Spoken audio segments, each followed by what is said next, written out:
Assalamualaikum warahmatullahi wabarakatuh. Kami dari kelompok 2 akan memaparkan materi mengenai penawaran tenaga kerja di Indonesia. Berikut penjelasannya.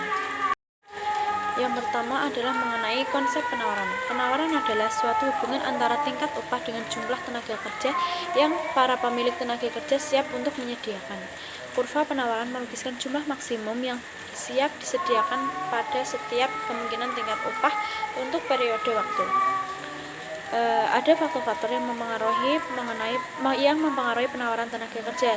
Yang pertama adalah jumlah penduduk, yang kedua struktur umum, yang ketiga produktivitas, yang keempat tingkat upah, yang kelima kebijakan pemerintah, yang keenam adalah wanita yang mengurus rumah tangga, yang ketujuh adalah penduduk yang bersekolah, yang kedelapan adalah keadaan perekonomian. Yang selanjutnya adalah mengenai penawaran tenaga kerja. Penawaran tenaga kerja adalah jumlah tenaga kerja yang disediakan oleh peneliti, pemilik tenaga kerja yang disediakan oleh pemilik pada setiap kemungkinan upah dalam jangka waktu tertentu. Penawaran tenaga kerja sangat ditentukan oleh banyaknya penduduk di usia kerja yang memiliki angkatan kerja. Semakin banyak angkatan kerja, maka penawaran tenaga kerja juga akan meningkat. Menurut Santoso tahun 2012. Kemudian ada seseorang melakukan penawaran kerja atas dasar keinginan individu untuk memperoleh barang dan jasa, sehingga mereka puas mengorbankan beberapa jam waktu luang yang mereka miliki. Penawaran tenaga kerja merupakan hasil dari keputusan untuk bekerja tiap individu menurut Borges tahun 2016. Baik, di sini saya akan melanjutkan slide keempat. Terdapat kurva penawaran tenaga kerja. Kurva penawaran tenaga kerja menunjukkan jumlah jam kerja dari pekerja pada berbagai tingkat upah. Pada tingkat upah di atas, reservasi, kurva penawaran tenaga kerja memiliki slope positif sampai pada titik tertentu. Keadaan selanjutnya akan berubah jika kesejahteraan sudah membaik atau mempunyai suatu keahlian yang lebih dan jumlah kerja yang ditawarkan semakin berkurang. Pada saat upah meningkat yang mengakibatkan slope kurva penawaran menjadi negatif, sehingga kurva penawaran tenaga kerja melengkung ke belakang atau backward bending labor supply curve. Selanjutnya, slide kelima, relevansi kurva tenaga kerja dengan upah, jam kerja, dan perempuan. Pada penawaran tenaga kerja dengan istilah upah reservasi. Upah reservasi adalah tingkat upah terendah di mana seseorang tetap ingin bekerja, atau tingkat upah tertinggi di mana seseorang masih tetap menganggur. Penawaran tenaga kerja dapat diwakili oleh karakteristik upah reservasi atau reservation weight. Tingkat upah di bawah upah reservasi tidak akan mengubah perilaku, sedangkan bila tingkat upah berada di atas upah reservasi, barulah seseorang memutuskan untuk bekerja. Kurva penawaran tenaga kerja yaitu hubungan antara jam kerja dan tingkat upah. Contohnya, seseorang tertarik memasuki pasar kerja jika upah yang ditawarkan melebihi upah reservasi. Kurva penawaran tenaga kerja yang menyatakan semakin sedikit jam kerja seseorang maka semakin banyak upahnya. Tidak berlaku global, apalagi untuk para pekerja perempuan.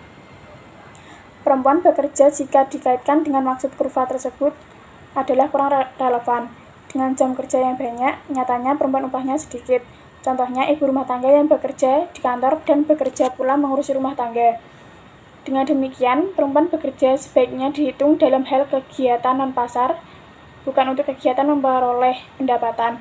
Waktu tersebut juga dapat digunakan untuk mengurangi jam kerja. Diharapkan jam kerja perempuan tidak akan berlebihan atau berlipat ganda. Selanjutnya, slide ke-6, terdapat tenaga kerja jangka panjang. Analisis jangka panjang tentang penawaran tenaga kerja memperkenalkan kepada individu waktu yang diperlukan untuk melakukan penyesuaian yang lebih lengkap terhadap perubahan-perubahan kendala.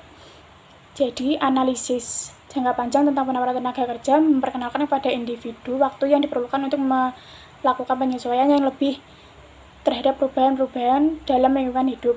Suatu analisis jangka panjang tentang penawaran tenaga kerja menjejaki hubungan antara kesuburan atau fertilitas dan perubahan jangka panjang dalam upah pasar dan pendapatan. Pertama, terdapat pendekatan mikro. Dilihat dari sisi mikro, membahas perilaku penawaran dalam suatu kesatuan agregat. Yang kedua, terdapat penduduk dan tenaga kerja.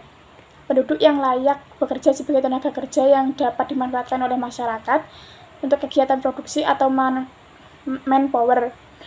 Terdapat batasan umur, yaitu yang pertama batas umur layak kerja di Indonesia, yaitu 10 tahun. Yang kedua, batas bawah umur layak kerja di negara maju, yaitu 15 tahun. Yang ketiga, terdapat angkatan kerja. Golongan ini terdiri dari penduduk yang menawarkan kerjanya dan berhasil memperoleh employed, dan penduduk yang menawarkan tenaga kerjanya di pasar tenaga kerja tetapi belum berhasil memperolehnya atau employed. Yang keempat, terdapat bekerja atau employed. Secara agregat, jumlah yang bekerja dimuat dalam publikasi Biro Pusat Statistik Hasil Kegiatan Sensus (SUPAS) atau Sakernas. Jumlah ini sering dipakai sebagai petunjuk tentang luasnya kesempatan kerja atau employment. Dalam pengkajian tenaga kerjaan, kesempatan kerja sering dijadikan acuan sebagai permintaan tenaga kerja. Selanjutnya adalah hubungan antara kesuburan dan perubahan jangka panjang dalam upah pasar dan pendapatan. Yang pertama, pendekatan mikro, membahas perilaku penawaran dalam suatu kesatuan agregat. Kemudian penduduk dan tenaga kerja. Pertimbangan utama di sini ialah kelayakan bekerja menurut umur. Batas umur layak kerja di Indonesia adalah 10 tahun, sedangkan di negara maju batas umurnya adalah 15 tahun.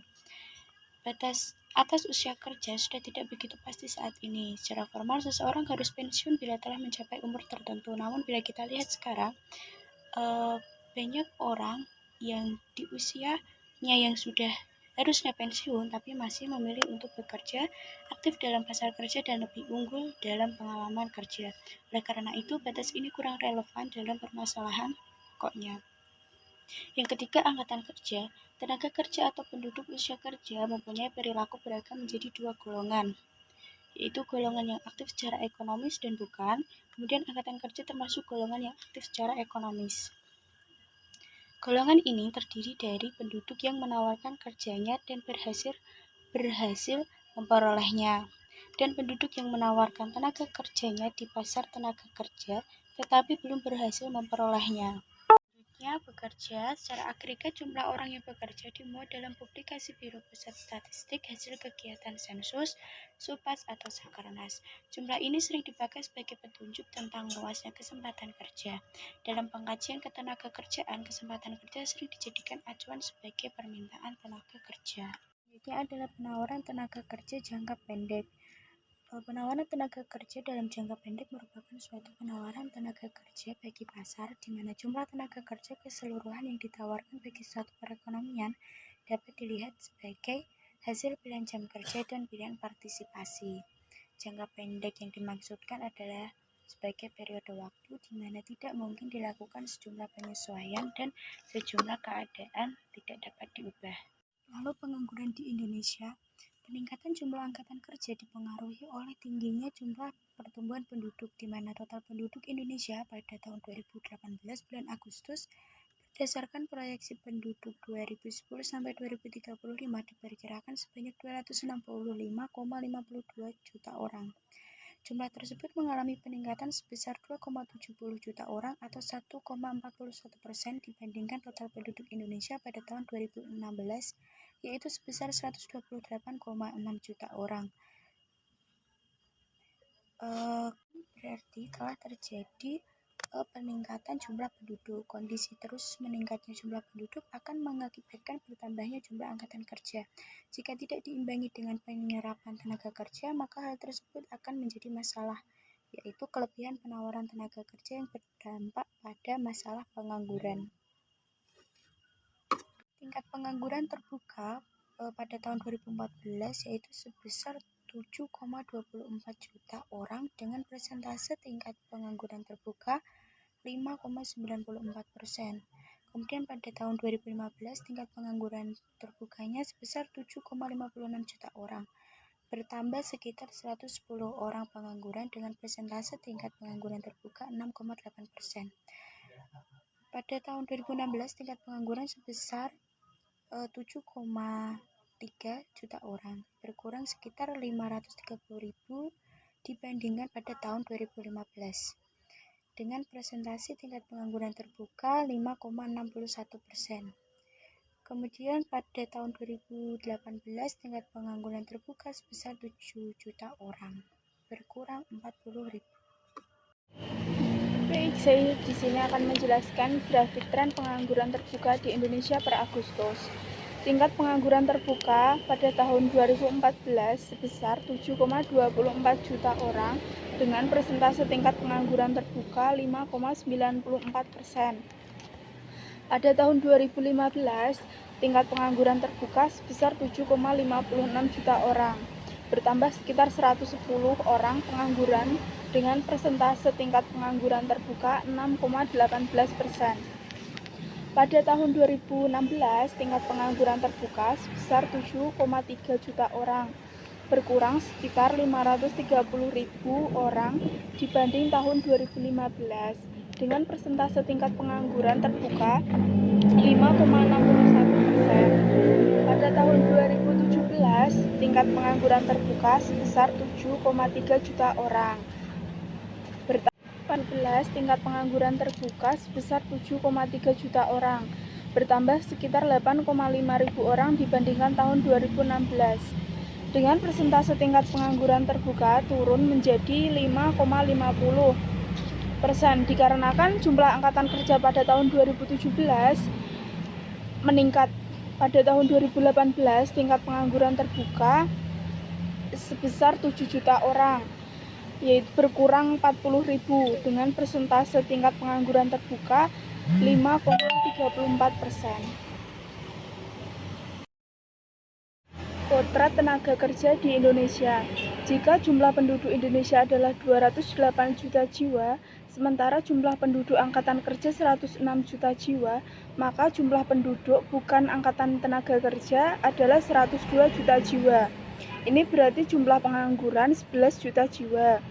Angka beban ketergantungan dapat dihitung DR sama dengan dalam kurung produktif atau non-produktif dikurangi produktif dalam kurung dikali 100 atau sama dengan 103,92 juta jiwa dibulatkan menjadi 104 juta jiwa. Ini berarti setiap 100 penduduk menanggung usia produktif 104 penduduk usia non-produktif. Terima kasih.